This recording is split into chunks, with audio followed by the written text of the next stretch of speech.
अस्सलाम वालेकुम। प्रोग्राम तफ्तीशी के साथ मैं हूं सलमान कुरैशी। नाजरीन, दो ग्रुपों के दरमियान चली आ रही है खूनी दुश्मनी ने तीसरे ग्रुप को भी अपनी लपेट में ले लिया है। क्या अमीर बलाज कत्ल केस और जावेद भट्ट कत्ल केस में मुलव्विस मुल्जमान अपने अंजाम को पहुंचेंगे या कानूनी कार्रवाई में बच निकलेंगे? इनके साथ होगा क्या, मुस्तकबिल में क्या होने जा रहा है, ये बताएंगे आज के प्रोग्राम तफ्तीशी में। नाजरीन, इस वक्त माहिर कानून एडवोकेट सुप्रीम कोर्ट हाफिज नेमतुल्लाह साहब हमारे साथ मौजूद हैं। उन्हीं से इस मुकदमात की कानूनी अहमियत जानने की कोशिश करते हैं। बहुत शुक्रिया हाफिज साहब, आपने वक्त दिया। जी थैंक यू। हाफिज साहब, ये जो एक दरीना दुश्मनी चली आ रही है लाहौर में पे दर पे, मतलब अब तीसरी नस्ल तक पहुंच चुकी है और कत्लो गारतगिरी का भी सिलसिला जारी है। इसमें जो मुकदमा है बिलाज से शुरू होते हैं। जो अमीर बिलाज के कत्ल का मुकदमा दर्ज होता है लाहौर के थाना चूंग में, उसमें जो मुल्जमान होते हैं जिन पर ये कत्ल का बताया जाता है कि जिन्होंने कत्ल करवाया 109 में तीफी भट्ट, गोगी भट्ट और इस तरह जिनकी दुश्मनी टीपू ट्रक्का वाला ग्रुप से है, उस मुकदमे की तफ्तीश का जब आगाज होता है तो पुलिस और भी किरदार जो है वो उसमें शामिल करती है, जिसमें अमीर बिलाज का दोस्त होता है एहसन शाह, और हमलावर जो होता है उसी दौरान मौके पर ही वो जवाबी कार्रवाई में मारा जाता है। तो पहले तो अमीर बिलाज के कत्ल केस की अहमियत, कानूनी अहमियत क्या है? क्या इसमें जो नामजद मुल्जमान हैं उनको इनके किए की सजा मिल सकती है अगर उनकी गिरफ्तारी अमल में लाई जाती है? तो कुरैशी साहब, थैंक यू वेरी मच। आपने बहुत अहम सवाल पुट किया है और इसका हमारे लॉ के साथ, हमारे सिस्टम के साथ बहुत गहरा ताल्लुक है। सही। देखिए, गुजारिश ये है कि जब भी किसी पार्टी का, किसी फैमिली का, किसी का भी कोई मर्डर होता है, ये उसका प्रिविलेज है, उसका ये राइट है कि वो उसके मुताबिक एफआईआर करवाए। सही। वो 154 हम अपनी कानून की भाषा में एक प्रोविजन बोलते हैं 154। सही। 154 एक ऐसी प्रोविजन रखी है सीआरपीसी में जिसके तहत क्रिमिनल लॉ मोशन में आता है। सही। और क्रिमिनल लॉ मोशन में आता है from the registration of FIR, और 154 वो प्रोविजन है जिसके तहत एफआईआर रजिस्टर होती है। First information report, FIR first information report, ठीक है। इसको लॉन्च करवाने वाले को हम कानून की जुबान में कहते हैं कंप्लेनेंट। सही। मुद्दई मुस्तगीस। सही। मुद्दई मुकदमा, कंप्लेनेंट, वो एक अकरेंस को नरेट करता है, वो रिपोर्ट करवाता है कि ये वाला अकरेंस फलां अक्यूज ने फलां बंदे ने किया है। सही। जिनके खिलाफ वो इल्जाम लगाता है उनको हम कानून की भाषा में मुल्जम कहते हैं। सही। और वो हर एक का रोल वो समझता है, जो वो समझ के अकरेंस जिस तरह से हुआ है कि एक ने फायर मारा, एक ने गाड़ी रोकी, एक ने कान पट्टी पे पिस्टल रखा, या एक ने उनकी गाड़ी में से कुछ अमाउंट जो है वो ले निकाल ली। सही। व्हाटएवर, हर का डिफरेंट किरदार बना देता है या वो जॉइंट रोल देता है। सही। जिसको हम कहते हैं जी कलेक्टिवली उसने सबको एक ही रोल दे दिया है कि लाइक 3-4 मुल्जमान आए और उन्होंने अंधाधुंध फायरिंग कर दी। हाँ, सब ने असला पकड़ा हुआ। पहले की गोली यहाँ पे लगी, दूसरे की वहाँ पे लगी। बिल्कुल ऐसे। उस एफआईआर के बाद जो कंप्लेनेंट लॉन्च करवाता है, इन्वेस्टिगेशन का दरवाजा खुल जाता है। सही। और इन्वेस्टिगेशन ऑफिसर की इतनी पावर्स है कि अब वो सिर्फ एफआईआर का मुहताज नहीं है। लाइक अगर कंप्लेनेंट ने 4 बंदों को इम्प्लीकेट किया है, वो कहता है कि ये they are 4 accused who committed the offence, तो जो इन्वेस्टिगेटिंग ऑफिसर है वो बाउंड नहीं है कि उसकी इस बात के साथ एग्री करे। सही। उसी के गिर्द वो तफ्तीश करता, वो बाउंड नहीं है। ठीक। वो देखेगा, उसने हकाइक लाने हैं। इन्वेस्टिगेशन का मतलब ये है टू कलेक्ट एविडेंस। ठीक है। वो एविडेंस कलेक्ट करेगा कि ए के खिलाफ जो इसने इल्जाम लगाया कंप्लेनेंट ने, इसकी क्या एविडेंस है, बी के खिलाफ जो इल्जाम लगाया है इसकी क्या एविडेंस है, सी के खिलाफ इल्जाम लगाया इसकी क्या एविडेंस है। सही।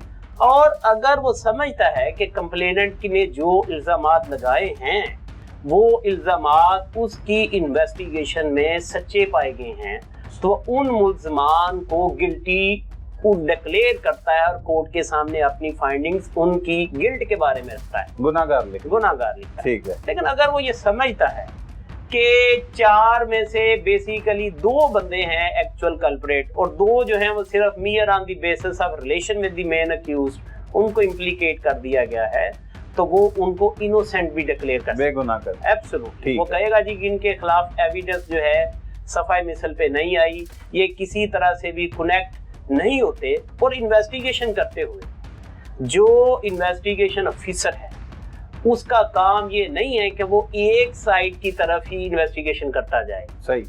उसने और मियर रजिस्ट्रेशन ऑफ एफआईआर से भी मुराद ये नहीं है।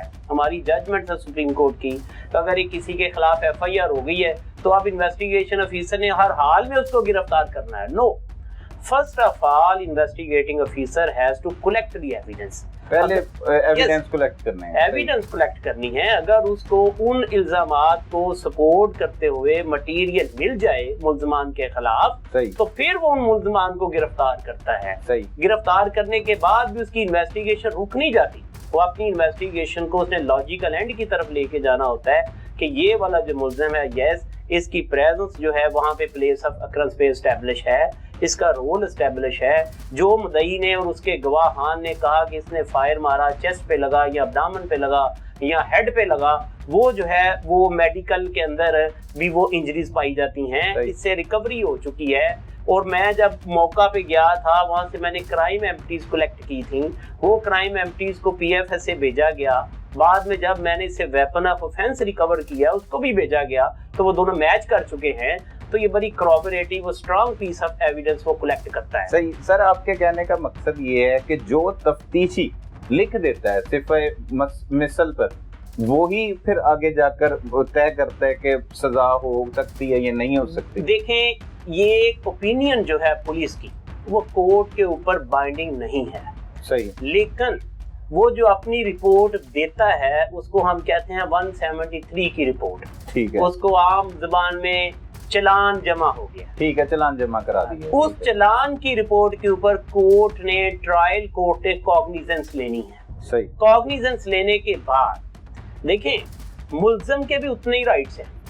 मुल्जिम अदालत में जाके ये साबित करेगा कि ये इन्वेस्टिगेशन इसने सही नहीं की, इसने मुझे जो गुनाहगार किया है। ये हो सकता है ना जी कि वो इन्वेस्टिगेटिंग ऑफिसर किसी को गुनाहगार कर दे कंप्लेनेंट साइड के साथ मिलके, ये हो सकता है ना, देयर आर चांसेस। सही। तो कोर्ट एक ऐसा फोरम है जहां पे बोथ पार्टीज को ये वाली अपॉर्चुनिटी जो है वो होती है। लाइक ये प्राइम ड्यूटी है प्रोसिक्यूशन की कि वो अपने केस को साबित करे। सही है। अगर सर इस तरफ आते हैं तो अब ये जो मुकदमे का अंदराज हुआ जिसका मैंने जिक्र किया, अमीर बलाच कत्ल केस का, तो इसमें जो मुल्जमान है, अब जैसा कि हमलावर मौके पर मारा जाता है जिसने अमीर बलाच पर अटैक किया, फिर दूसरी तरफ एक करैक्टर जो उसी का दोस्त होता है एहसन शाह, वो मुबैना पुलिस मुकाबले में मारा जाता है। क्या ये केस कमजोर हो चुका है? क्या अब भी वो जो मुल्जमान जिनके खिलाफ मुकदमा दर्ज है, जो 109 में रखे गए हैं, क्या उन्हें सजा मिल सकती है? ये मुख्तसर देखिए, जैसे अभी जो है वो सलमान साहब आपको बता रहा था ये वाली बात कि इन्वेस्टिगेटिंग ऑफिसर का दायरा कार जो है हम लिमिटेड नहीं कर सकते। सही। एहसन शाह जो है वो जैसे एफआईआर में नामजद नहीं था, जब पुलिस ने इन्वेस्टिगेशन की तो फिर एहसन शाह का नाम शामिल आया। बिल्कुल, ठीक है जी। एक और दो करैक्टर और भी आए होंगे। यानी कि वो ये नहीं कह सकते कि उसने सिर्फ अपने आप को कन्फाइंड रखना है to the extent of allegations levelled in FIR, ये नहीं है। ठीक है। तीसरी बात ये वाली कि वो जो 109 के अक्यूज हैं, 109 की अपनी लॉ ने कुछ इंग्रेडिएंट्स हैं। अगर कंप्लेनेंट पार्टी वो इंग्रेडिएंट्स को पूरा कर दे, लाइक कॉन्स्पिरेसी का वक्त क्या था, कॉन्स्पिरेसी हुई कहाँ पे थी, कॉन्स्पिरेसी को होते हुए देखा किसने था, सही, time, date, place and presence of witnesses before home conspiracy was made. ये 4 इंग्रेडिएंट्स हैं। ये तो बड़े मुश्किल हैं। मुश्किल तो हैं, लेकिन जो देखें ये मुश्किल तरीन आप कह लें या मुश्किल कह लें, लेकिन 109 को आपको पता है कि वही सजा है जो कि एक्चुअल ऑफेंडर की है। सही। अगर 109 में हैं आप, लाइक आपने फिजिकली पार्टिसिपेट नहीं किया और आपने सिर्फ कॉन्स्पिरेसी हैच की है और आपकी कॉन्स्पिरेसी की वजह से وہ جو ہے اکیوزڈ ہے, اس نے وہ offense کیا ہے, تو آپ بھی اسی سزا کے حقدار ہیں جو اس نے جرم کیا ہے. لیکن یہ ثابت کرنی بڑی مشکل ہو جاتی ہے. پاکستان میں آپ یہ کہہ سکتے ہیں ہم کہ 109 کے جو کیسز ہیں, انگریڈینٹس ہیں, وہ ہارڈلی اس کی ریکوائرمنٹ لا نے ایسی رکھی ہوئی وہ ویک ہے, وہ مشکل سے ہی جو ہے اس کے سٹینڈرڈ کے اوپر پورا اترا جا سکتا. صحیح ہے, بہت شکریہ آپ صاحب. اب ایک اور قتل کی واردات ہوتی ہے جو جاوید بٹ ہے. تیفی بٹ جو دوسرے گروپ کے سربراہ ہیں, ان کے بہنوئی کو اچھرا کی حدود شاہ جمال انڈر پاس کے قریب قتل کر دیا جاتا ہے. جو اس ایف آئی آر ہوتی ہے, جو مقدمے کا اندراج ہوتا ہے, وہ مقتول کے بیٹے حمزہ جاوید کی مدعیت میں ہوتا ہے. جو متن ہے ایف آئی آر کا, وہ لکھتا ہے کہ اس کے والد اور والدہ اس کے بچوں کو اسکول سے لینے کے لیے جا رہے تھے. شاہ جمال انڈر پاس کے قریب رکے تو اس دوران حملہ آوروں نے ان پر حملہ کر دیا, فائرنگ کر دی, اور اس کی والدہ نے پہچان لیا کہ ایک جو حملہ آور تھا اس کا نام امیر فتح, جو امیر بلاج کا سب سے چھوٹا بھائی ہے, اور ایک کیسر بٹ ہے, اور اس کے ساتھ جو دو نامعلوم ہیں ان کو بھی سامنے آنے پر شناخت کر سکتے ہیں. ایک تو اس مقدمے میں 109 شامل نہیں کی گئی. دوسرا, وہ جو ایف آئی آر کا دوسرے کیس کا مدعی تھا امیر بلاج کے ملزمان, انہوں نے اس امیر مذہب کو بھی اس مقدمے میں نہیں رکھا. کیا یہ سٹرونگ قانونی اعتبار سے دیکھا جائے تو سٹرونگ ہے؟ اگر پولیس تفتیش کرتی ہے تو وہ جو کردار ہیں وہ موقع پر نہیں پائے جاتے اور پیچھے رہ کے مطلب وہ کسی آگے شوٹرز کو بھیجتے ہیں, پولیس کی تفتیش میں یہ چیزیں آتی ہیں, تو کیا اس ایف آئی آر کو یا اس مقدمے کو فرق پڑے گا یا ان کی سزاؤں میں کوئی؟ دیکھیں, ایک ججمنٹ آئی تھی ہماری سپریم کورٹ کی, اس ججمنٹ میں انہوں نے یہ کہا کہ ٹوورین کیس, وہ ٹوورین کیس کیا ہے کہ ایک کیس جو کمپلیننٹ نے ایک سٹانس رکھا اور ایک سٹانس وہ ہے جو انویسٹیگیشن آفیسر جو ہے لے کے آتا ہے. صحیح. لائک آپ یہ اس پرٹیکولر کیس کی آپ بات کر رہے ہیں, جاوید مرڈر کیس والی, اگر اس کے اندر نامینیٹڈ اکیوزڈ جو ہیں وہ آتا ہے کہ انہوں نے فائرنگ نہیں کی, they were not present there, صحیح, they didn't physically participate in the occurrence, صحیح, تو پولیس افیسر ان کی جو لائبلٹی ہے, ان کی حد تک جو رول ہے, وہ 302 میں ان کو انوسینٹ کرے گا. وہ کہے گا جی انہوں نے مرڈر نہیں کیا, ٹھیک ہے, لیکن اگر وہ یہ سمجھتا ہے کہ انہوں نے مرڈر کروایا ہے تو ان کی لائبلٹی کو لے جائے گا 109 میں, 109 میں. اب یہاں پہ ایک بات بہت اہم ہے کہ انویسٹیگیٹنگ افیسرز کی پاورز ہیں کہ وہ during investigation at any stage وہ اوفینس کو ایڈ کرے یا ڈیلیٹ کرے, وہ ایفنس کی لائبلٹی کو ایک دوسرے کے اوپر شفٹ کرے, جس کے اوپر اس کی انویسٹیگیشن کے اندر, اس کی کسوٹی کے اندر جو آتا ہے کہ جی اس نے یہ والا رول پلے کیا ہے. اگر اس کی انویسٹیگیشن میں یہ آتا ہے کہ انہوں نے رول صرف ان کا کانسپیریسی کی حد تک تھا, تو obviously وہ ان کو لے جائے گا 109 میں. ٹھیک ہے. تو پھر کیس کے جو میرٹس ہیں ان کے اوپر فرق ضرور آتا ہے, فرق پڑتا ہے, 100% فرق پڑتا ہے. اس کی وجہ یہ ہے کہ کمپلیننٹ کا جو سٹانس ہے اس کو انویسٹیگیٹ کرنے کا ایک ہی میڈیم تھا, وہ تھا انویسٹیگیٹنگ ایجنسی. انویسٹیگیٹنگ ایجنسی جو ہے اس کے اس سٹانس کو انڈورس نہیں کرتی, تو پھر کمپلیننٹ کے پاس ایک ہی آپشن رہ جاتی ہے کہ وہ اپنے کیس کو پرائیویٹ کمپلینٹ میں لے جائے. وہ ڈائریکٹ کمپلینٹ فائل ہوتی ہے بیفور دی کورٹ, کہ اس کے اندر یہی بات کہی جاتی ہے جی کہ انویسٹیگیٹنگ افیسر نے میرا جو کیس ہے وہ صحیح طرح سے انویسٹیگیٹ نہیں کیا. اگر کمپلیننٹ سمجھتا ہے کہ ہاں اس نے ان کو ود میلافائڈی یا ود ڈس آنیسٹی اس نے جو ہے ایکیوزڈ کے ساتھ مل کے ان کو انوسینٹ ڈکلیئر کیا ہے. صحیح. اب وہ خاتون جسے موقع کا مطلب گواہ بنایا گیا, شہادتی بھی جسے کہتے ہیں, وہ مقتول کی اہلیہ ہیں, وہ خود بھی گولیوں کا نشانہ بنی, کیا ان کی گواہی عدالت میں اہمیت نہیں رکھتی؟ جی بہت زیادہ اہمیت رکھتی ہے. صحیح. He is the basically star witness of the occurrence. صحیح. آئی وٹنس تو وہ ہے ہی ہے, لیکن سٹار وٹنس بھی ہے کیونکہ وہ اس اکرنس کے اندر انجرڈ ہوئی. صحیح, بالکل. اس وقت اس اکرنس میں اس کی پریزنس جو ہے وہ تو ڈاؤٹ فل ہو ہی نہیں سکتی, یا یہ کہ اس کو فائر نہیں لگے یہ بھی نہیں ہو سکتا. تو وہ سٹار وٹنس ہے, اس کی ایویڈنس کی بہت ویلیو ہے. لیکن ایون دین ججمنٹس ہیں ہماری سپیریئر کورٹس کی کہ جو میڈیکل ایویڈنس ہے, جو آپ کا انجرڈ کی جو اسٹیٹمنٹ ہے, اگر وہ test of cross examination successfully pass کر جاتا ہے یا کر جاتی ہے تو پھر اس کی ایویڈنس جو ہے اس کے اوپر ریلائی کر لیا جائے گا. مثلا یہ نہیں کہا جا سکتا کہ انجرڈ جو اسٹیٹمنٹ دے رہا ہے وہ بیسڈ آن ٹرو فیکٹس ہی دے سکتا ہے. وہ انجرڈ جو ہے ہو سکتا ہے کہ انجرڈ غلط اسٹیٹمنٹ بھی دے رہا ہو, کیونکہ اس کے جو زخم ہے نا جی, جو اس کے انجریز ہیں, جو اس کے وہ اس کو جو فائر شاٹس لگے ہیں, انہوں نے نیم آف اٹیکرز کو نہیں بتانا, انہوں نے تو لوکیل آف انجری بتانی ہے میڈیکل ایویڈنس نے, اس کے اندر انہوں نے ڈائمینشن بتانی ہے یا کائنڈ آف ویپن بتانا ہے, لیکن وہ لگائے کس نے یہ تو اس میڈیکل ایویڈنس نے نہیں بتانا. لیکن اس انجرڈ نے تو بتا دینا, اس انجرڈ نے جب بتانا ہے, اس انجرڈ کے اوپر لا نے کراس ایگزامینیشن کا ایک ٹیسٹ رکھا ہے. وہ کیا ہے؟ ویسا نہیں ہے, انجرڈ آئے گی وٹنس باکس میں, انجرڈ اوتھ لے گی, اوتھ لینے کے بعد انجرڈ اپنا جو سٹانس ہے ریگارڈنگ نامینیشن آف اکیوزڈ وہ کورٹ کے سامنے, اس کو ہم کہتے ہیں ایگزامینیشن ان چیف, وہ اپنی اسٹیٹمنٹ ریکارڈ کرے گی. تو جو اکیوزڈ ہیں جن کے خلاف اس نے یہ ایلیگیشنز لگائے ہیں جی کہ انہوں نے فائر مارے ہیں, ان کے فائرنگ کی وجہ سے میں انجرڈ ہوئی, ان کی فائرنگ کی وجہ سے میرے ہسبینڈ کی ڈیتھ ہوئی, وہ یہ جن اکیوزڈ کے خلاف اس نے الزامات لگائے ہیں وہ ان کے اوپر کراس ایگزامینیشن جو ہے وہ کنڈکٹ کریں گے. اور کراس ایگزامینیشن سے ہی پتہ چلے گا کہ انجرڈ جو ہے اس نے سچ بولا ہے یا انجرڈ جو ہے اگینسٹ فیکٹس جو ہے اس نے ڈیپوز کیا.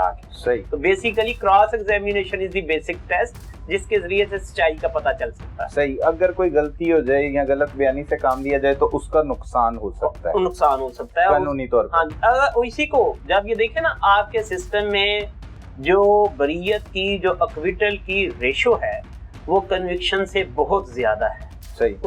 اس کے ملٹیپل فیکٹرز ہیں.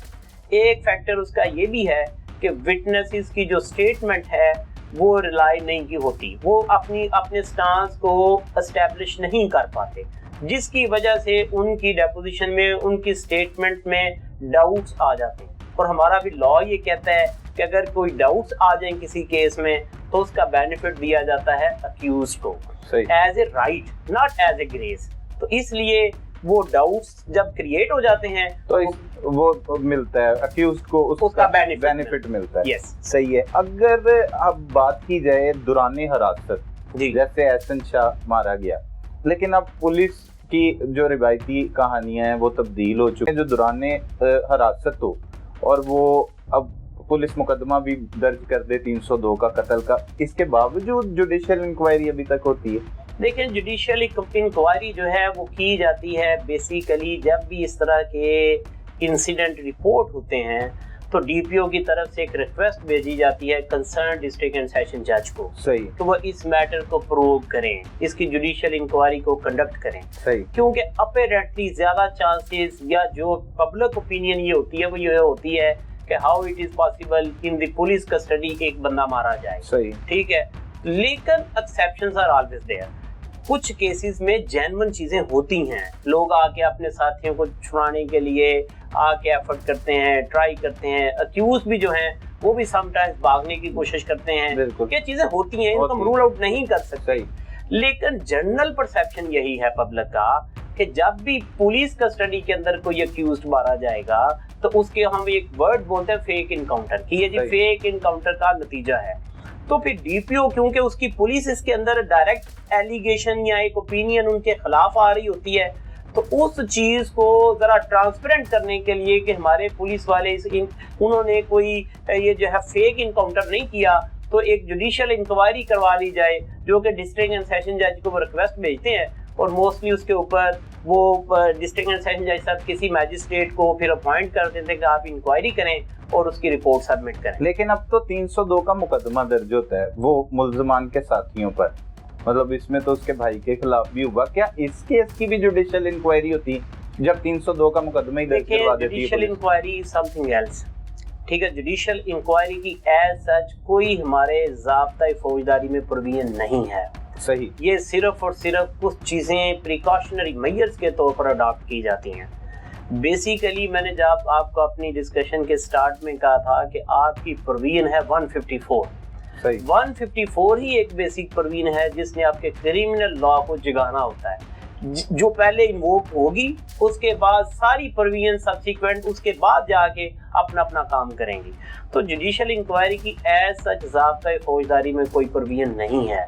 जुडिशल इंक्वायरी जैसे मैंने आपको कहा है, ये सिर्फ और सिर्फ ये जुडिशल इंक्वायरी उन केसेस में होती है जहाँ पे पुलिस की कस्टडी में समटाइम्स ये होता है कि यहाँ पे तो ये है ना कि एहसन शाह के केस में वो उसको लेके जा रहे थे for the purpose of recovery, सही, और जब ये खास जगह पे पहुंचे तो उस जगह पे जाके वो कहते हैं जी उसके साथियों ने छुड़ाने की कोशिश की और जिसकी वजह से वो जो है एहसन शाह मारा गया। एक तो ये कहानी है।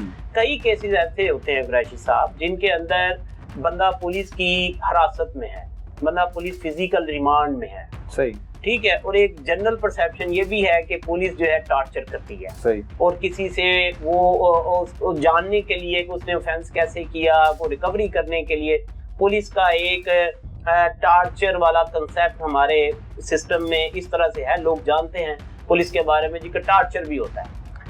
तो सम टाइम्स ये होता है किसी को हार्ट अटैक आ जाता है, उसकी वाकई ही नेचुरल डेथ होती है, लेकिन क्योंकि वो पुलिस कस्टडी में मारा गया होता है, उसकी डेथ हुई होती है, तो वो टॉर्चर का भी कोई नतीजा हो सकती है। सही। तो इस चीज को ट्रांसपेरेंट करने के लिए कि वाकई what was the cause of death, कि कैसे ये हवालात के अंदर मर गया, ठीक है, सुबह तो मैजिस्ट्रेट साहब ने इसको दिया था, हैंड ओवर किया था आईओ के पास, रात को पता चला साहब मर गए।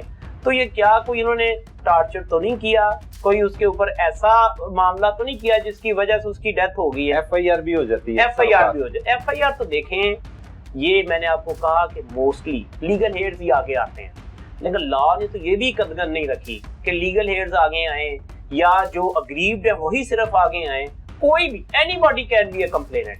अगर मैं जा रहा हूँ, मैं देखता हूँ मेरे सामने कोई अकरेंस हो रहा है, तो मेरी जिम्मेदारी है कि मैं उस अकरेंस को पुलिस को रिपोर्ट करूं। सही, आप मुद्दई भी बन सकते हैं। यस, कोई भी ब्लड रिलेशन की जरूरत नहीं है। कोई बंदा, एनीबॉडी कैन बी कंप्लेनेंट। अगर वो देख रहा है किसी अकरेंस को होते हुए, तो जो है सिटीजन ऑफ द स्टेट, उसको चाहिए कि उस मैटर को रिपोर्ट करे पुलिस में, लेकिन वो करते नहीं, लोग नहीं करते नहीं है। और हमारे कल्चर में ऐसा थोड़ा सा मुमकिन भी नहीं है कि मैं, क्योंकि कोर्ट कचहरी के चक्कर जो हैं वो कोई इतने आसान अब नहीं रहे, बिल्कुल ऐसे, वो बहुत हार्डशिप में कन्वर्ट हो चुके हुए हैं। तो एक बंदा जो एम्प्लॉई है या गवर्नमेंट के किसी इंस्टीट्यूशन में काम कर रहा है, उसका उस अकरन से लेना देना ही कोई नहीं है, तो वो कहे मैं अपने लिए खाम मुसीबत क्यों डालूं, कल को मैं परसू करूं, अदालतों के चक्कर लगाऊं, वकील करूं, तो फिर इन चीजों से वो अवॉइड करता है। लेकिन लॉ में बहरहाल यही है कि कोई भी कंप्लेनेंट जो किसी भी अकरेंस को होते देखे, वो कंप्लेनेंट हो सकता है, वो इंफॉर्मेशन पुलिस को दे, और अगर पुलिस समझती है कि ये काबिल दस्त अंदाजी जुर्म है, तो इमीडिएटली 154 को इन्वोक करे और एफआईआर रजिस्टर करे। बहुत शुक्रिया आपका, thank you very much, I am grateful, thank you very much. नाजरीन, दो ग्रुपों के दरमियान अरसा दराज से चली आ रही ये दरीना दुश्मनी अब तीसरे ग्रुप की जानिब भी बढ़ चुकी है। हमारे साथ सीनियर सहाफी खुरम पाशा साहब मौजूद हैं, जो इस दुश्मनी पर खास तौर पर और इस दुश्मनी की वजह से जो कत्लो गारत हो रही है उस पर बहुत ही गहरी नज़र रखे हुए हैं। इनसे जो पीछे प्रोग्राम किया था उसमें इन्होंने ये बात कही थी, इनकी वो दूरंदेशी थी या इन्हें मालूम था, वो ज़राए एक जंग का आगाज हो चुका है, वो शुरू हो चुकी है। और फिर उसके बाद कैसर बट पर ना सिर्फ मुकदमा दर्ज हुआ बल्कि और भी पुलिस को शवाहिद जो हैं इस हवाले से मिल रहे हैं। असल में कहाँ ये दुश्मनी जो है वो जाकर इख्तिताम पजीर होगी या नहीं होगी, मजीद कितनी जानों का ज़िया होगा, होने क्या जा रहा है, ये तमाम तफसीलात पाशा साहब की ज़ुबानी ही आपको सुनाते हैं। पाशा साहब, थैंक यू वेरी मच, आपने वक्त दिया। बादशाह साहब, आपने पिछले प्रोग्राम में कहा था कि ये दुश्मनी जो है वो अब लखो डैर की तरफ जा रही है, तो वैसा हुआ, एक अचानक से कत्ल हो जाता है जवेद भट्ट का और नामजद मुकदमा दर्ज हो जाता है कैसर भट्ट पर। ये क्या समझ रहे हैं, ये किस तरफ मामलात निकल पड़े हैं? ये एक पहले एक ग्रुप के साथ दूसरे ग्रुप की जंग तो एक अरसा दराज से चली आ रही थी, वो सोशल मीडिया पर आगे आके अपने दोस्त के लिए आवाज़ बुलंद करना तो और बात है, उसका अंदेशा था आपको, इस वजह से दुश्मनी का तासुर दे रहे थे या पता था कि आगे ऐसा हो सकता है? देखिए सलमान भाई, मैंने पहले एक बात की थी कि जिस वक्त टीपू ट्रकों वाला का कत्ल होता है तो कैसर भट्ट के बड़े भाई बाबर सैल भट्ट तब जिंदा थे, उनका टीपू ट्रका वाला के साथ एक बहुत ज़्यादा एक तल्लक वास्ता और भाईबंदी थी। सही। उस दौर में भी इन लोगों की तरफ से कोई इतना ख़ास शोर बुलंद नहीं था हुआ। या आप कह लें तब सोशल मीडिया का दौर नहीं था और मीडिया इतना फास्ट नहीं था, बट इसके बावजूद ये तो गिना जाता था कि ये उस धड़े के हैं। सही। लेकिन कभी भी बराह रास्त इन लोगों की तीफी भट्ट ग्रुप के साथ कभी कोई नाराज़गी या लड़ाई नहीं थी। सही। अब उन चीज़ों की तस्दीक इस हवाले से अब भी हो रही है। अब वो कैसे हो रही है कि जब मैं ये बात करता हूँ कि इनकी बराह रास्त दुश्मनी कोई नहीं, तो वो वाकई नहीं थी। आप यहाँ से अब अंदाज़ा लगा लें कि इसरार भट्ट साहब ने भी अपने इंटरव्यूज़ में इन चीज़ का जिक्र किया है, कैसर भट्ट ने भी किया कि हमारी सुलह के हवाले से मीटिंग्स होती रहीं। अब इनकी चूँकि अपनी लड़ाई तो नहीं थी तो फिर मीटिंग्स होती रहीं। सही। अच्छा, उसके बाद अब हालिया जो इंटरव्यू सामने आया तीफी भट्ट का, जिसमें उन्होंने इस चीज़ का इंकशाफ किया कि मेरी तो सुलह के लिए मैं आमादा था, बलाज ग्रुप भी आमादा था, लेकिन जब कैसर भट्ट ने ये बात कर दी कि भैन सुलह ना करना है, मुनाफिकां दी सुलह नहीं है, तो उन्होंने वाज़ेह अल्फाज में कहा कि अगर एक शख्स पिछले 20, 22, 24 साल से एक धड़े में है और वो धड़ा के साथ मेरी मुखालफत चल रही है और उस धड़े का बंदा उठ के मुझे ये बात करे तो फिर मेरी सोच क्या होगी। सही। सो वो सुलह का अमल रुका। अब उसमें उन्होंने 2 बंदों को मेंशन कर दिया, जिनमें एक नाम नईम शाह और एक मियां बिलाल का नाम। सही है। इसी हवाले से कुछ इल्ज़ामात जो थे वो बच्चू पहलवान की तरफ से भी लगाए गए। उसमें अतीक सिंधु एक रिटायर्ड डीएसपी का नाम उन्हें गवाह बनाया गया। अब ये जो नाम लिए गए हैं वो तीनों ऑन ग्राउंड मौजूद हैं। इन इल्ज़ामात की तस्दीक या तर्दीद ये कर सकते, वो कर सकते हैं। सही। और उसमें क्या हुआ कि आज मियां बिलाल का ये बयान सामने आ गया कि जिसमें वो ये चीज़ की तस्दीक कर रहे हैं कि मैं बिल्कुल इन दोनों घरानों की सुलह को नज़दीक ले आया हुआ था। सही। लेकिन जो बात तीफी भट्ट ने कही है वो ऐसे ही थी कि कैसर भट्ट ने रोक दिया था। दुरुस्त थी वो बात। दुरुस्त थी, उन्हें तस्दीक कर दी इस बात। बड़ी अफसोस। अब आप मुझे ये बताएं कि कत्ल का मुकदमा भी नहीं दर्ज हुआ था। बैकग्राउंड में आप जाएंगे। सही बात, वो बैकग्राउंड क्या थी कि जब अमीर बिलाल टीपू का भी कत्ल हुआ, ठीक है, वो ऑलवेज हम सब कहते हैं कि वो भी एक तकलीफ दे काम, बिल्कुल नहीं होना चाहिए था ऐसा ही है, और उसके कत्ल का दुख भी है हम सबको है कि वो गलत हुआ, नहीं होना चाहिए था। तो उसमें भी आपने कभी देखा होगा कि अमीर मौसम या अमीर फाते का कोई बयान सामने ना आया, नहीं आया। ठीक है, वो अपना जो भी एक कानूनी प्रोसेस जो उनका एक चल रहा था उस वाले से चल रहे, वो परसू करते रहे मुकदमे। लेकिन अचानक कैसर भट्ट का सामने आना और इस तरह खुल खिला के और जिस तरह की लैंग्वेज इस्तेमाल हो रही थी, और फिर मैं बात करता हूँ कि कोई तीफी भट्ट या गोगी भट्ट वो कोई गली महल्ले के कोई आम दुकानदार तो है नहीं कि आप उनको ललकारे मार रहे हैं, आप उन पर इल्ज़ामात नहीं लगाएं, आप उन्हें गंदा भी कहें, बुरा भला भी कहें, तो ये चीज़ें क्या वो हजम कर रहे होंगे? नहीं, क्या मकसद हो सकता है इसमें? अच्छा, कैसर भट्ट, उसमें कैसर भट्ट तो अब थी अमीर बिलाज का एक धड़ा वो निभा रहे थे ना, और उसका साथ दे रहे थे, मतलब अपना दोस्त चला गया साथ, और वो अपने जज्बात का इजहार कर, लेकिन वो जज्बात का इजहार करते हुए लिमिट्स भी क्रॉस कर जाते थे। तो उसमें तो एक आम आदमी हो ना, हम है, हमें कोई अगर होए तो ये करेगा, हम नहीं बर्दाश्त करेंगे। तो वो जिन्होंने पिछले 30-40 साल से एक अरूज देखा हो लाहौर में, जो उनकी चुदरात रही है, सही, तो वो लोग कैसे इस चीज़ को बर्दाश्त करेंगे? तो वो भी इस चीज़ को वाज तो कर रहे होंगे ना कि वो घर नहीं इतना बोल रहा तो पीछे कौन बोल रहा है? सही। और उनके ज़हन में वो बात भी थी कि इसी ने कहा था हमें कि ये मुनाफिकां दी सुलह ना करना। अब वो कड़ियों से कड़ियाँ मिलाएं ना, तो वो भी चल रहा होगा। दूसरी बात है कि गो के इसमें कैसर भट्ट ने अब इस चीज़ को नफ़ी किया कि ये मुझे और टीपू घराने को लड़ाने की साजिश है। सही, ठीक है, मैंने ऐसी बात नहीं की। अब तीफी भट्ट ने बंदे मेंशन कर दिए, बंदे सामने आ गए। अब एक शख्स नईम शाह जिसका नाम लिया जा रहा है, जिस तरह आज मियाँ बिलाल ने आके इस चीज़ की तस्दीक कर दी है, तो मुझे नज़र आ रहा है नईम शाह भी इस बात की तस्दीक कर देंगे। तो फिर आप वहाँ से आप अंदाज़ा लगाएं कि कैसर भट्ट की पोजीशन क्या हो जाएगी। कैसर भट्ट की तीफी भट्ट ग्रुप के साथ भी अब दुश्मनी का आगाज़ हो गया है। क्यों कि उनके ये खदशात, क्या उनको यकीन है कि जो जवेद भट्ट का कत्ल हुआ है उसमें कैसर भट्ट शामिल है?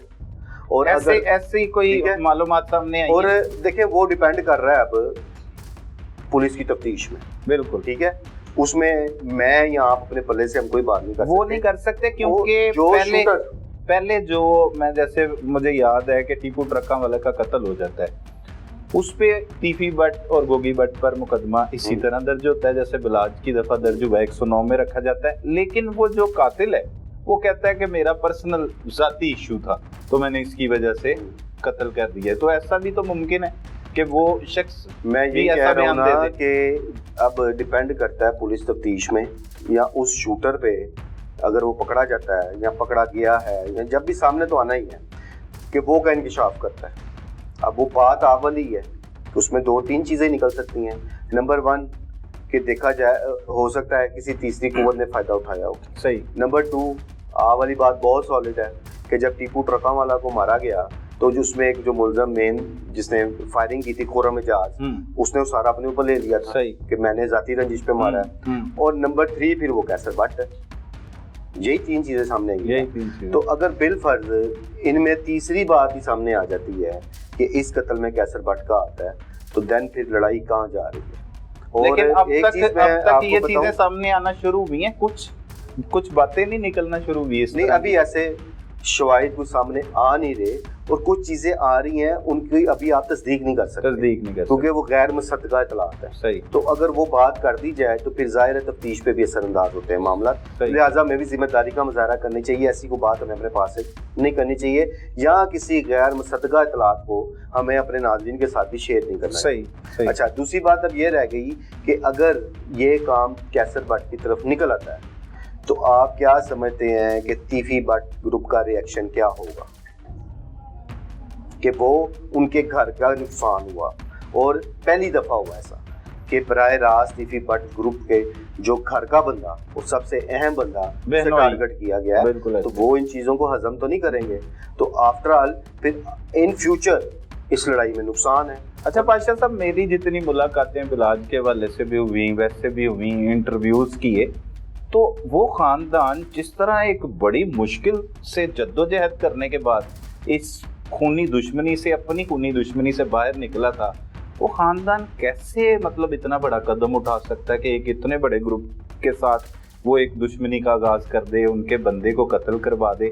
ان کی باتوں سے تو نہیں ایسا لگتا. پہلا ان کا جو فکر ہے, صرف وہی مختصر میں بتاؤں گا کہ ان کے جو الفاظ ہیں, جو میں نے ان سے انٹرویو کیا تو اس میں ان کا کہنا تھا کہ یہ سمجھیں کہ اللہ پاک ناراض ہوتا ہے جس شخص کی یا جس خاندان کی کسی کے ساتھ دشمنی چلی آ رہی, جو جس شخص ایسی باتیں کرتا ہے کیا وہ ایسے کام بھی کروا سکتا ہے. دیکھیں یہ چیز بالکل سمجھ سے بالاتر ہے کہ اس وقت جو پوزیشن بن گئی ہوئی تھی نا کہ آپ دیکھیں تیفی بٹ گروپ بالکل ڈیفینسنگ پوزیشن میں آ گیا ہوا تھا. صحیح. اس میں خصوصاً احسن شاہ کے قتل کے بعد بھی وہ سارے اٹیک جو تھے وہ تیفی بٹ گروپ کی طرف ہی جا رہے تھے اور آپ دیکھ رہے تھے کہ ساری جو مخالفت ہے وہ تیفی بٹ گروپ کی جا رہی تھی اور یہ لوگ ایک بالکل سالڈ پوزیشن میں بیٹھے ہوئے, بالکل ہمدردیاں ساری ان کے ساتھ. ایسی پوزیشن میں اس طرح کا ایکٹ ہو جانا وہ نقصان دہ تو ان کے لیے بھی ہوا ہے. اب دوسری بات, جہاں تک آپ نے صلح کی بات کی ہے نا, میں خود اس چیز کو جانتا ہوں کہ جب لکھو ڈر گروپ کی دشمنیوں کی صلح ہوئی تھی تو یہ سب لوگ بڑے پرسکون ہو گئے تھے اور اس بات پہ اطمینان کا اظہار کرتے تھے کہ یہ ورک ہم نے اچھا کیا, ہم نے آنے والی اپنی نسلوں کو بچا لیا. تو ایک وہ بندہ پھر ایسی حرکت کرے. اس میں ایک اور میں آپ کو آج یہ آن کیمرہ بات میں بتا دیتا ہوں کہ جو بلاج کا اپنا مائنڈ تھا نا اپنی اس کی لائف میں, بلاج بھی صلح چاہتا تھا. اچھا. بلاج صلح چاہتا تھا اور یہ میں بڑے وثوق سے بات کر رہا ہوں. اور وہ کیوں صلح چاہتا تھا؟ وہ صلح اس لیے چاہتا تھا کہ بلاج اپنے سے زیادہ اب اپنے 2 بھائیوں کا اور اپنے 2 بچوں کا سوچتا تھا. بالکل. اور وہ اپنے بھائیوں کو بھی بچوں کی نگاہ سے دیکھتا کہ وہ 2 بیٹے, پہلے وہ 2 بیٹے ہیں پھر میرے وہ 2 بیٹے ہیں. تو میں اس لیے اس نے اپنے بھائیوں کو تعلیم کے لیے باہر بھی بھجوایا کہ یہ باہر پڑھیں, ان کا ماحول چینج ہو اور وہ ان دشمنیوں سے دور دور رکھیں. اس نے اپنے سر پہ تو ساری چیزیں دی ہوئی تھیں. اب بلاج صلح کرنا چاہتا تھا, امن پسند تھا. اس کا ایک مثال یہ بھی ہے کہ بلاج نے اسی دشمنی کے کچھ کریکٹرز کے ساتھ صلح بھی کی تھی جن میں سب سے مین ملک احسان. صحیح. اس کے بعد ٹیپو ٹرکاں والا کے قتل میں ملوث شہباز سائیں جنہیں انٹرپول کے ذریعے پکڑ کے لایا گیا تھا. بالکل. ان کے ساتھ بھی صلح ہوئی. اس کا مطلب ہے, اور ایک شخص نے دیکھا نا جب لوگ اٹھاتے ہیں या लोग इंतशार पैदा करते हैं, भड़काते हैं।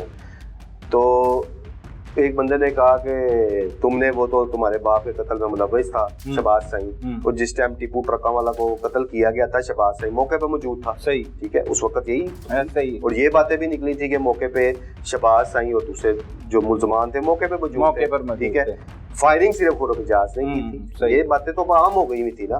तो बलाज ने एक लफ्ज कहा था, मुझे अच्छी तरह याद है कि उसने कहा था कि मैं अपनी दुश्मनी के मामला को ख़त्म करना चाहता हूँ। मैं कितने घरों से लड़ाइयाँ, ठीक है, यही सोच के मैंने मलक हसन के साथ भी सुलह की है, यही सोच के मैंने शहबाज सईद के साथ भी सुलह की है। अब आ जाता था एक करैक्टर तीफी भट्ट कि वो सुलह क्यों नहीं हो पा रही थी, जिसका क्योंकि ये चीज असल घर तो यही था ना, ये तो इनके साथ धड़े जुड़े वही मैंने कहा ना कि वो दुश्मनियां खत्म कर रहा था। अब उसमें तीफी भट्ट ग्रुप के साथ सुलह क्यों नहीं हो रही थी, ये चीजें मैंने पहले भी बयान की है कि सुलह बहुत करीब पहुंची हुई थी इनकी। और ये बात भी मैंने की थी कि बजाते खुद तीफी भट्ट और बलाज की टेलीफोन गुफ्तगू का भी सिलसिला शुरू हो गया हुआ था कि इन दोनों की आपस में टेलीफोन पर बातें भी होती थी। ये सुलह भी मैच्योर नहीं थी भी, लेकिन इनके टेलीफोनिक राब्ते शुरू हो गए। उस चीज का अब तीफी भट्ट ने इंकशाफ कर दिया। अब भले वो सच है वो झूठ है, उस चीज की तस्दीक उन दो बंदों ने कर दी, नईम शाह और मियां बिलाल ने। अब मियां बिलाल ने ये बात कर दी है कि एज इट इज बातें हुई थी, और कुछ बातें उन्होंने कही हैं कि वो सिर्फ मैं अमीर मौसिफ से करूंगा, मैं किसी से भी नहीं करूंगा। अब वो न जाने वो क्या राज है कि वो जो सबके सामने बात नहीं कर रहे वो अमीर मौसिफ से करेंगे। वैसे तो जितनी नफरतें इनके दिलों में हैं, और जो क्योंकि अरसद दराज से ये नफरत का बीज बोया हुआ है, बिलाज वगैरह की तो तीसरी नस्ल खा गई है ये खौफनाक दुश्मनी, तो देखते हैं कि कहीं पे जाके अमन होगा कोई इनके दरमियान, जो रंजिशें ख़त्म होंगी। देखिए अभी जो सूरत नज़र आ रही है ना, अगर इन चीज़ों की तस्दीक हो गई कि सुलह में रुकावट कैसर भट्ट ने पैदा की या उसने नहीं होने दी, या वही बात कि उसने ये कह के डरा दिया कि मुनाफिक वाली सुलह नहीं है, तो फिर डेफिनेटली अगर इस बात पे एतमाद अमीर मौसिफ या उसकी फैमिली कर लेती है कि वो अब कैसर भट्ट जो है वो तीफी भट्ट ग्रुप को खटक रहा है, इस हवाले से भी कि ये पहले सुलह में रुकावट और उसके बाद ये जवेद भट्ट वाला जो वाक़या हुआ है, क्योंकि वो तो यही बार बार उस ग्रुप की तरफ से है, ये कैसर भट्ट का ही सारा काम है। ठीक है, अब ऐसी सूरत हाल में मुझे नज़र आ रहा है आने वाले वक्त में कि तीफी भट्ट ग्रुप अपना दुश्मन अब अमीर बलाश टीपू की फैमिली को नहीं समझेगा। अच्छा, उनकी नज़र में अब उनका दुश्मन कैसर भट्ट है। कैसर भट्ट है। और अगर अब भी चलें जी, अगर मियाँ बिलाल या नईम शाह जैसे लोगों ने, मैं समझता हूँ, एक अच्छा रोल प्ले किया कि उन्होंने सुलह की तरफ बात चलाई, तो अब भी इस किस्म के लोग अगर आगे आएँ तो मेरा नहीं ख्याल कि इन दो घरानों में सुलह नहीं हो सकती। सही है, और ये सुलह होनी भी चाहिए। एक सवाल यहाँ पर जन्म ले रहा है खुरम भाई कि जब कैसर भट्ट तीफी भट्ट को कहा कि ये मुनाफिकों की सुलह है, उसके बाद वो बिलाज के कत्ल के बाद इतना डायरेक्ट क्यों हो जाता है? जब एक शख्स ही मतलब आपके सामने कोई बात कर जाता है तो फिर जाके उसका शोर मचाए या आप ही के खिलाफ बातें करे, तो आपके तो सामने की है, उसके गवाह भी मौजूद हैं, ये आपको समझ आती है? मुमकिन है ऐसा हो सकता है? देखिए अब इन चीज़ों की वजाहत तो कैसर भट्ट खुद कर सकते हैं कि इतना, अभी लास्ट एक वीडियो बयान आया तीफी भट्ट के इंटरव्यू के बाद, उसमें उन्होंने नफी की इन सारे इल्जाम की। अच्छा, मैंने देखा इस दुश्मनी में इल्जामात भी बड़े बड़े खौफनाक लगते हैं। अगर बच्चू पहलवान की तरफ से देखा जाए तो एक इल्जाम उनकी तरफ से आयद किया गया कि गोगी भट्ट को तीफी भट्ट ने कहा कि गोगी भट्ट को कत्ल करवा देते हैं तो तुम हमारे साथ सुलह कर लो। उसी की मैंने बात की ना, उसमें उन्होंने नाम यूज किया, ये इल्जाम एक रिटायर्ड डीएसपी अतीक सिंधु का। सही, तो अतीक सिंधु साहब जिंदा है, बिल्कुल, उनसे पूछा जा सकता है। और इस बात की फिर बात वही है, तस्दीक या तरदीद अतीक सिंधु साहब कर सकते हैं कि वाकई ऐसी बात हुई थी, ऐसी कोई डील चली थी। अब उस वक्त जब ये बात हुई है वहाँ पे हम जैसा तो कोई भी मौजूद नहीं था ना, दो अशखास के दरमियान बात हो रही है या 2-4 लोगों के दरमियान हो रही है, तो इन चीज़ों की तस्दीक तो वही लोग कर सकते हैं कि बाकी ऐसी बात हुई थी या नहीं हुई थी। सेम इसी तरह ये जो एक मैं कहूँगा कि ये नया कटा खुल गया। अब आप ये एक जो और चीज़ देखें कि इस दुश्मनी में दिन ब दिन जो है ना सूरत हाल चेंज हो रही है, नई से नई बात सामने आ रही है। एक शख्स आपको मुनाफिक भी कहे, आपके साथ भी जुड़ा रहे, आपके साथ बैरून मुल्क भी जाए, यहाँ पे भी मूव करे, फिर आपको कोई नुकसान हो जाए या किसी को भी हो जाए तो उसके मतलब आगे खड़ा हो जाए और बातें भी करता रहे, ऐसा होता है वैसे ये चीज़ मुआशरे में आम है? अगर तो ये चीज़ हकीकत है, अगर इस बात में वाकई हकीकत साबित हो जाती है तो फिर ये समझ से बालातर है। फिर मैं खुद अपनी दुश्मनदारी को लेकर दुश्मनदारी उन्होंने होश ही दुश्मनदारियों में खोली भी है, बिल्कुल ऐसे दुश्मनियां निभाई भी हैं, सुलह भी की हैं, और वो एक एक्सपीरियंस्ड आदमी है इस फील्ड में, है वो मुलजिम ही है इस वक्त, तो उस पे वो एक्सपीरियंस्ड आदमी है बनिस्बत बलाज के भी, बलाज की निस्बत वो मैच्योर भी थे। बिल्कुल ऐसे ही। तो मैं अगर समझता हूँ कि अगर ये इल्जामात ठीक हैं, तीफी भट्ट के ये बातें ठीक हैं, और वो नईम शाह या मियाँ बिलाल तस्दीक, मियाँ बिलाल तो कर दी है, तो अगर नईम शाह भी कर देते हैं तो फिर डेफिनेटली टीपू फैमिली में कैसर भट्ट के लिए वो जो एक नरम गोशा या एक प्यार मोहब्बत वो खत्म हो सकता है, वो खत्म होने के चांसेस भी हैं। और वो फिर मे भी आने वाले वक्त में कैसर भट्ट को जिस तरह एहसन शाह को देखते थे अब उसको भी देखें। मतलब ये चीज जो है बड़ी खतरनाक है, ये खतरनाक चीजें हैं। उसमें अब देखें, पहली बात है कि अगर कैसर भट्ट का जावेद भट्ट के कत्ल में तल्लक नहीं है, तो जिस तरह मैं ये बात करता होता हूँ कि अगर अमीर बलाश टीपू के कत्ल में तीफी भट्ट का हाथ नहीं है, उनके मुताबिक ऐसे ही, ठीक है, अमीर बलाश टीपू की नजर में तो मुल्ज़िम है, पुलिस की नजर में मुल्ज़िम है, वो कहते नहीं है मुल्ज़िम, हर वो शख्स उन्हें सरेंडर मुकदमा दर्ज हो जाता है, शामिल तफ्तीश होना चाहिए। बिल्कुल ऐसे अपनी अगर वो कहते हैं मैं बेगुनाह हूँ, बेगुनाही साबित करनी चाहिए। इसी तरह अगर कैसर भट्ट ये बात करते हैं जी मैं बेगुनाह हूँ, मेरा इस कत्ल से कोई ताल्लुक नहीं, उन्हें सरेंडर करके सामने तफ्तीश होके वैसे अपने आप को क्लियर करना चाहिए। वीडियो पे काम में तो यही कहा था कि मैंने वही कहा ना, लेकिन ये चीजें, लेकिन अभी तक ये वीडियो बयान जो है ना, ये बयान अब डिजिटल मीडिया पे दुश्मनदारियां शुरू हो गई हैं, बदमाशी वो तो जाहिर है, चली गई है, वो जाहिर है। अब एक जंग चल निकली है, अभी आप और ये मैं प्रोग्राम कर रहे हैं, जिस वक्त हमारा ये टेलीकास्ट होता है, ऑन एयर होता है, उसके बाद आप देखें नीचे दोनों ग्रुपों की तरफ से कैसे कैसे कमेंट्स आते हैं। बिल्कुल आते हैं। अब वो एक जंग जो सोशल मीडिया पे चल रही है, वो भी वॉर चल रही है, ठीक है, वो भी अलग चल रही है। एक ग्रुप अमीर बलाश टीपू की सपोर्ट करता है, एक ग्रुप क्या नाम है तीफी भट्ट ग्रुप की सपोर्ट करता है, जो उनके साथी हैं वो फिर उसमें आप फिर कमेंट्स पढ़ें, ऐसे कमेंट्स करते हैं कि आप हैरान रह जाते हैं। और अच्छा, एक और चीज़ इसमें बड़ी अच्छी बात की आपने सोशल मीडिया के हवाले से भी, कई लोग बात को समझेंगे नहीं, उस प्रोग्राम को देखेंगे नहीं, और वो ऐसे ऐसे कमेंट्स कर देंगे। अच्छा, वो देखते नहीं है, इतना टाइम नहीं होता, वो कैप्शन पढ़ी गया, थोड़ी सी गुफ्तगू सुनी, और उससे सुना नहीं है कि आगे उसमें क्या कहा गया क्या नहीं कहा गया। अक्सर लोग हमें भी करते हैं कि अमीर बलाज के कत्ल को भूल गए, ये वो।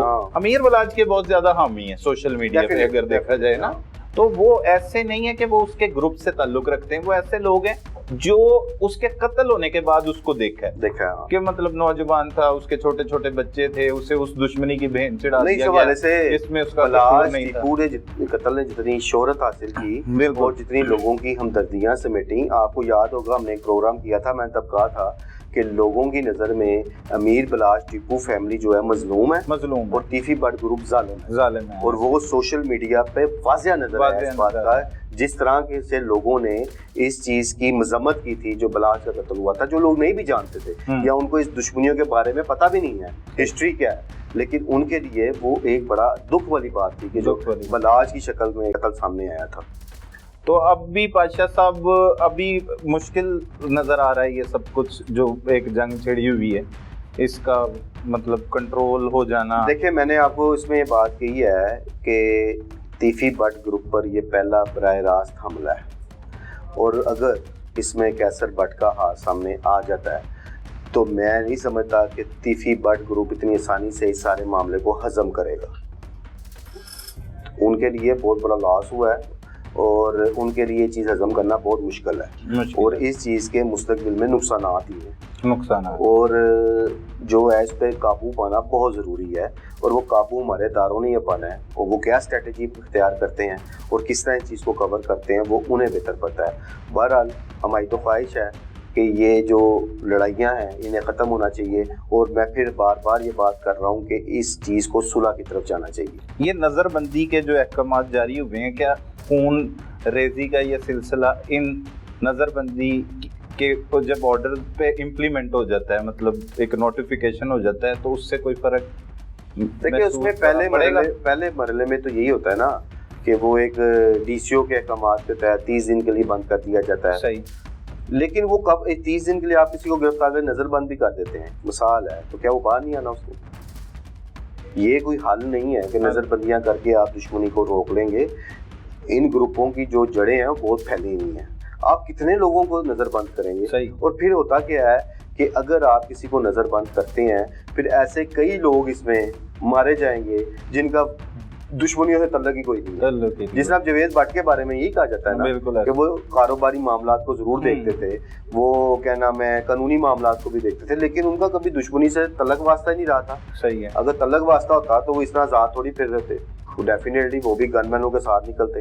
اب وہ اتنی سادہ زندگی کی وہ ڈرائیور بھی نہیں رکھا ہوا، خود ہی گاڑی چلا رہے ہیں۔ تو پھر ایسے کئی لوگ ہیں ان دونوں گھرانوں کے ساتھ اٹیچ ہے جن کا ان کی دشمنیوں سے لین دین نہیں۔ لیکن اگر نظر بندیوں کی جو لہر چلنے جا رہی ہے، جس طرح لسٹیں بھی بنی ہیں، آپ کے نوٹس میں بھی ہیں، اور کچھ لوگ گرفتار ہوتے ہیں، اور اس گرفتاری کے خوف سے دونوں گروپوں کے کافی سارے لوگ روپوش ہیں ابھی، وہ سامنے نہیں ہے، تو وہ ڈسٹرب ہو جائیں گے، ڈیفینیٹلی ڈسٹرب ہوں گے وہ۔ بہت شکریہ بادشاہ صاحب، تھینک یو ویری مچ۔ ناظرین، دنیا بھر کی حکومتیں اپنے ملک میں امن و امان قائم کرنے کے لیے ہر ممکن کوشش کرتی ہیں، لیکن بدقسمتی سے ہمارے ملک میں جب ایک دشمنی شروع ہوتی ہے تو وہ ختم ہونے کا نام ہی نہیں لیتی اور کئی نسلیں اس کی زد میں آ کر اپنی زندگی گوا بیٹھتی ہیں اور بہت سے بے قصور بھی انہی واقعات کی نظر ہو جاتے ہیں۔ لہٰذا حکومت وقت کو چاہیے کہ ابھی بھی ہوش کے ناخن لیں اور ایسے اقدامات کریں تاکہ مزید جانی نقصانات سے بچا جا سکے۔ اپنے ارد گرد ہونے والے جرم کو فوری 15 پر رپورٹ کیجئے۔ اپنے میزبان سلمان قریشی کو اجازت دیجئے۔ اللہ نگہبان۔